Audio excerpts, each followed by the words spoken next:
आता सौदी अरेबियानं मद्य विक्रीचा हा निर्णय का घेतलाय आणि मद्य विक्री करत असताना अशी काय जगावेगळी अट सौदी अरेबियानं घातले तीही बघा।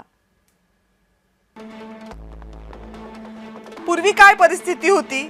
इस्लामच्या शरिया कायद्यानुसार मद्याबाबत अत्यंत कठोर नियम आहेत सौदी अरेबियामध्ये।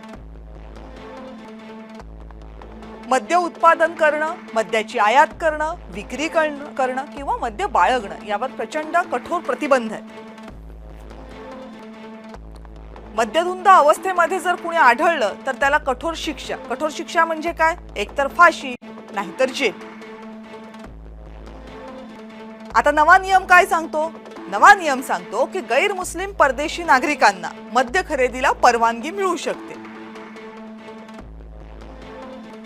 पण त्यासाठी अट आहे सॅलरी स्लिप दाखवणं। तुम्हाला सॅलरी स्लिप असावी लागेल आणि ही सॅलरी स्लिप ही नुसती सॅलरी स्लिप दाखवून चालणार नाही, तर त्यावरचं मासिक उत्पन्न हे किमान 50,000 रियाल असणं आवश्यक आहे। रियाल हे तिथलं चलन आहे, स्थानिक चलन।